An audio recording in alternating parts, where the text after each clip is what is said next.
முதல்வர் கூறியது போல திமுக தேர்தல் அறிக்கை ஒரு சூப்பர் ஸ்டார் என்றும், சூப்பர் ஸ்டார் என்றாலே அது பிளாக்பஸ்டர் ஹிட் தான் எனவும் கிணத்துக்கடவு திமுக வேட்பாளர் சபரி கார்த்திகேயன் தெரிவித்திருக்கிறார். கோவை கிணத்துக்கடவு, முத்தையா நகர், காந்தி நகர் உள்ளிட்ட பகுதிகளில் தீவிர வாக்கு சேகரிப்பில் ஈடுபட்ட அவருக்கு வழிநெடுகிலும் தொண்டர்கள் மலர் தூவியும் பட்டாசு வெடித்தும் உற்சாக வரவேற்பு அளித்தனர். பின்னர் பேசிய அவர், திராவிட மாடல் ஆட்சியில் மகளிர் உரிமை தொகை, புதுமை பெண், தமிழ் புதல்வன் போன்ற திட்டங்கள் மக்களை சென்று சேர்ந்துள்ளதாக பெருமிதம் தெரிவித்தார். திராவிட மாடல் ஆட்சி, ஏற்கனவே முடிந்த திராவிட மாடல் ஆட்சியில் பல்வேறு விதமான நலத்திட்டங்கள் சிறப்பு வாய்ந்த வகையில் மக்களிடத்தில் சென்றிருக்கிறது. குறிப்பாக மகளிர் உரிமை தொகை ரூபாய் 1000 வழங்கப்பட்டுள்ளது.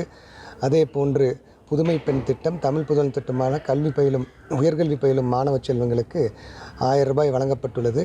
இதில் என்ன ஹைலைட்டுன்னு பார்த்தீங்கன்னா, ஏற்கனவே நம்ம முதலமைச்சர் அவர்கள் இந்த தேர்தல் அறிக்கையை சூப்பர் ஸ்டார்ன்ட்டார். அப்போ அந்த சூப்பர் ஸ்டார் அப்படின்னாலே அது ஒரு பிளாக் பஸ்டர் ஹிட் தான். இனி செல்லும் இடமெல்லாம் செய்தி. தந்தி டிவியின் வாட்ஸ்அப் சேனலை ஃபாலோ பண்ணினா செல்ல இருக்கும் இடமெல்லாம் செய்தி. இதோ QR கோட், இப்பவே ஸ்கேன் பண்ணுங்க, ஃபாலோ பண்ணுங்க.